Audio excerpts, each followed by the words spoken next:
नमस्कार, हजुरहरूलाई मेरो किचनमा स्वागत छ। हजुरहरूले थम्बनेल हेरेरै थाहा पाइसक्नुभयो होला। आज चाहिँ मैले मासुको स्पेशल अचारको रेसिपी लिएर आएको छु। हामीले मासुको चाहिँ विभिन्न परिकारहरू बनाउँछौँ। ती परिकारहरू मध्येमा अचार पनि एउटा हो।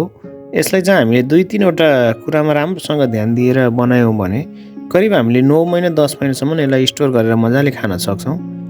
अब चाहिँ हामीले यसलाई लाग्ने सामग्रीबाट सुरु गरौँ। सुरुमा मैले लसुन र अदुवा केही छिलेर लिएको छु। लसुन र अदुवालाई मैले दुवैलाई फाइन चप गर्नेछु। हामीले फाइन चपको ठाउँमा अलिकति ठुलो ठुलो बनाएर क्युब कट पनि यसलाई काटेर लिन सक्छौँ। तर मैले चाहिँ फाइन चप गरेर लिएको छु।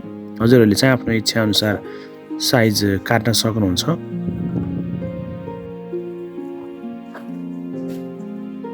मैले रातो खुर्सानी र हरियो खुर्सानी केही मिक्स गरेर लिएको छु। 5-7 पिस छ। यसलाई पनि हामीले सानो टुक्रा बनाएर काट्न सक्छौँ अथवा सिँगै ठाडो पनि हामीले चिर्न सक्छौँ यसलाई। अब हामीलाई चिकन चाहिन्छ। मैले चाहिँ आज चिकनको अचार बनाउने सोचले मैले चिकन लिएको छु। चिकनको ठाउँमा हजुरहरूले आफूलाई मन परे मासु लिन सक्नुहुन्छ। हजुरहरूले देख्न सक्नुहुन्छ मैले चिकन ब्रेस्ट र चिकन लेग पिस दुवै लिएको छु र यसलाई चाहिँ हामीले मसिनो मसिनो क्युब कटमा काट्नु राम्रो हुन्छ। मैले चाहिँ क्युब कटमा काटेको छु। यदि हजुरहरूले यसलाई फिङ्गर साइजमा पनि काट्न सक्नुहुन्छ। यसलाई चाहिँ हामीले सकेको अलिकति मसिनै बनाएको राम्रो हुन्छ।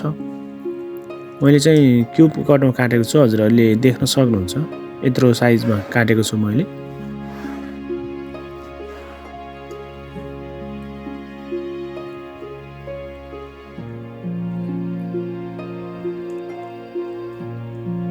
हामीले सबै चिकनलाई काटिसकेपछि एउटा फ्राई प्यान हिट गरेर त्यसमा हामीले केही तेल राख्छौँ। मैले चाहिँ यसमा 4-5 चम्चा जति तेल राखेको छु। हजुरहरूले अझै बढी पनि राखेर यसलाई डिप फ्राई पनि गर्न सक्नुहुन्छ। तर मैले चाहिँ स्यालो फ्राई गर्ने हिसाबले तेल राखेको छु र यसरी काटिसकेको चिकनलाई चाहिँ हामीले बिस्तारै सबै तेलमा राख्नु पर्दछ र हामीले आगोको फ्लेम चाहिँ अलिकति हाई गर्नु पर्दछ।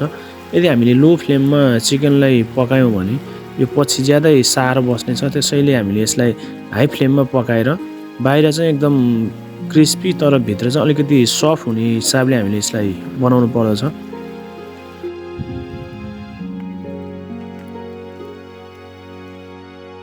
सुरुमा चाहिँ हामीले चिकनलाई लाइट गोल्डन ब्राउन कलर आउने गरेर फ्राई गर्नुपर्दछ। हजुरहरूले देख्न सक्नुहुन्छ यसमा लाइट गोल्डन ब्राउन कलर आइसकेको छ।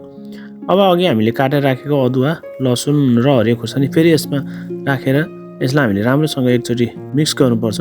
यसरी मिक्स गरिसकेपछि हामीले यसलाई पनि गोल्डन ब्राउन हुने गरेर फ्राई गर्छौँ चिकनसँगै राखेर। हजुरहरूले देख्न सक्नुहुन्छ चिकन रेडी भइसकेको छ। मैले यसलाई एउटा बाउलमा राखेको छु, मिक्सिङ बाउलमा। यसलाई हामीले सबै निकालिसकेपछि यसमा हामीले आधी चम्चा जति हामीले बेसार र आधी चम्चा जति नै काश्मिरी मिर्च पाउडर र मैले आधी चम्चा चाट मसला र थोरै मैले सल्ट एड गरेको छु।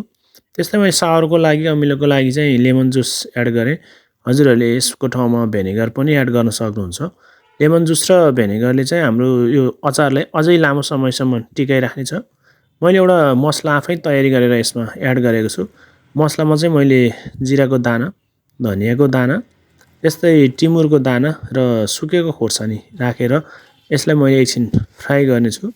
यसलाई फ्राई गरेर हल्का यसको जब बास्ना आउन थाल्छ अनि यसलाई हामीले एउटा मिक्सरको जारमा राखेर यसलाई फाइन पाउडर बनाउनु पर्दछ।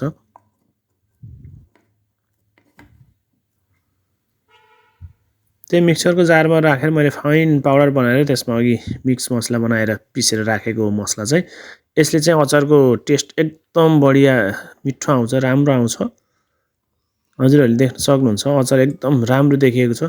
यसलाई चाहिँ करिब हामीले 9-10 महिनै राम्रोसँग राख्न सक्छौँ स्टोर गरेर र यसलाई चाहिँ हामीले एयर टाइट गरेर राख्नु पर्दछ।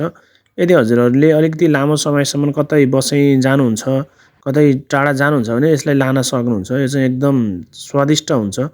यसलाई हामीले करिब 1 हप्तापछि चाहिँ यो खानको लागि रेडी हुन्छ। सुरुमा अलिकति यसमा नुन छिरेको हुन्न मसलाभित्र र बिस्तारै मसला नुन 1 हप्तामा चाहिँ यसमा छिरिसक्छ अनि यो सफ्ट पनि हुँदै जान्छ। एकचोटि हजुरहरूले अवश्य बनाएर ट्राई गर्नुहोला अनि कमेन्ट पनि गर्नुहोला कस्तो हुन्छ। आजको भिडियो हजुरहरूलाई कस्तो लाग्यो लाइक, सेयर र कमेन्ट गर्न नभुल्नुहोला।